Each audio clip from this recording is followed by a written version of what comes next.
Introducing the Paddy Power World Darts Championship.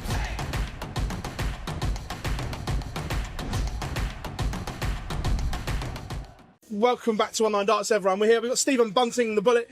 Stephen, the world is on the horizon now. Excited? Yeah, obviously I wouldn't be a top-class dart player if I wasn't excited.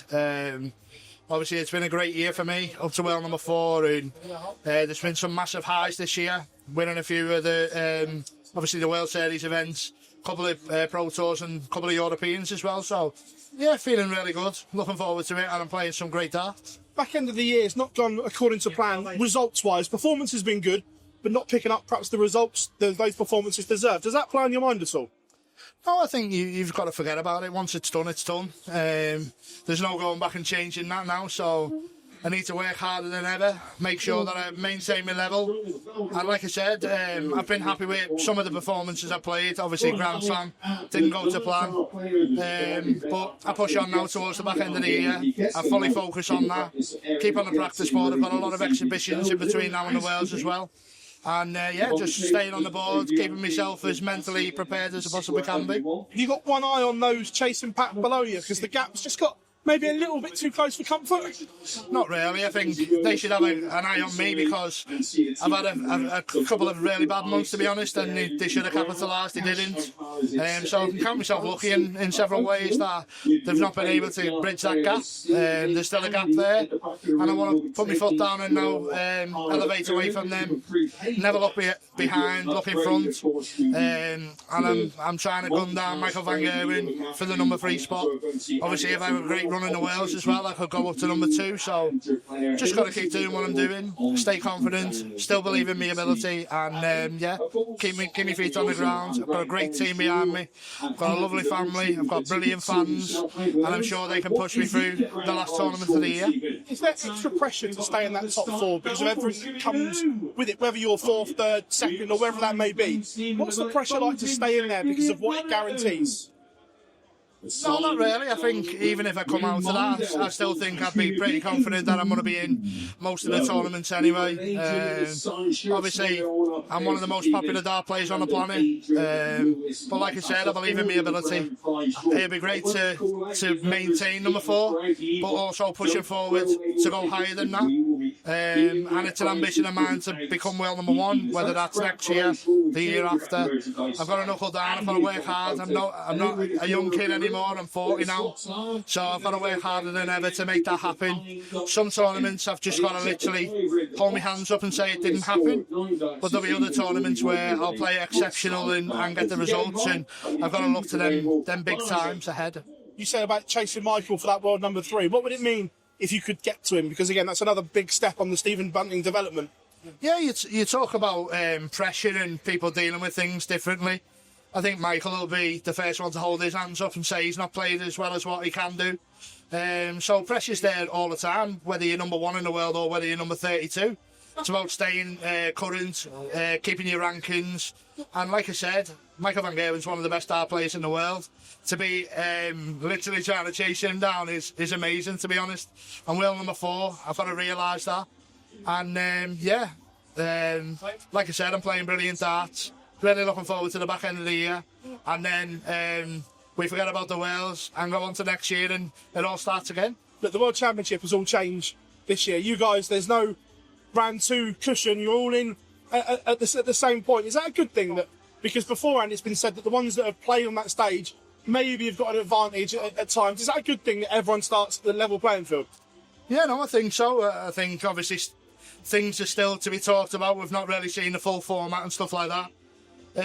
But yeah, I welcome anything that the PDC does. I really enjoy playing the World Championships. I think it's got a bit of a fresh taste now. Obviously the £1 million tagline is the headline, and everyone's chasing that, and I'm sure everyone's going to be hungry on the board and getting prepared to win that World Championship. But yeah, like I said, PDC are not stupid. They've been brilliant with what they've done. All media eyes are all on the Worlds, and then let's see what happens next year. Obviously, the World stands alone now, £1 million tournament, huge prize money. Will the other tournaments start closing the gap on that Worlds now? That's what we all want to see. But let's see what the PDC do over the next few years. Well, you touched on that £1 million. It's remarkable. And does that change the dynamic and the thinking of the tournament because of the life-changing money that is on offer? I think we was playing for life-changing money anyway, to be honest. Yeah, the funds have always been great. Obviously, away from darts, we do the exhibitions, personal appearances. We've got sponsors as well, so yeah, the money's great as being a top darts player, and the money can always improve as well. So, listen, if I win £1 million, it wouldn't change me as a person. I'd just have another £1 million in the bank. So, it's all about building on what we've got. But to me, the title means more than anything. To get my hands on that trophy, I'd be worth more than £1 million, to be honest. And yeah, like I said, I'll be working hard on and off the hockey to make sure that happens. A lot of rumours swirling around that potentially this could be the last year of Alexandra Palace. Would it be sad if the World Championships left Muswell Hill? Yeah, of course it would. I think the World Championships is known for Ali Pally. Obviously, they moved from Purfleet to Circus Tavern, and that was a sad time for all the players who played there. I'd never played there before. But the Ali Pally, ever since I've been PDC, is all I've known as a World Championship venue. So it's been fantastic for me. I've had some great memories there. But the same can be said about the Lakeside, when I left the Lakeside all them years ago. And that was an unbelievable venue. But stepping up to the Ali Pally has took it up another level. It's all about what PDC do. Can they keep it in this country? It's been talked about moving away from this country. I'd love it to stay in the UK. And I'm sure there's bigger venues out there. But for sentiment, for around Christmas time, I think the Alexandra Palace is the ideal and perfect venue. And yeah, I'd be sad to see it move. But you touched on moving tournaments abroad. I'd agree with you. I don't think the Worlds will leave the UK. I think if it leaves Ali Pally, it will stay. But we are going to Saudi Arabia for the first time. I'm guessing you're hoping that you get the call, because it'd be a really cool thing for a player to be one of those 8 involved in the first tournament in a new kingdom and a new country. Yeah, I really enjoy obviously playing in the World Series events. I was lucky enough last year to win a couple of them, and yeah, to show our sport to the wider audience across the world. It's important. It's important for growth. It's important for the kids coming through. It's important for the growth of our sport as general, to be honest. And yeah, I enjoyed each and every part, even certain times when I didn't win.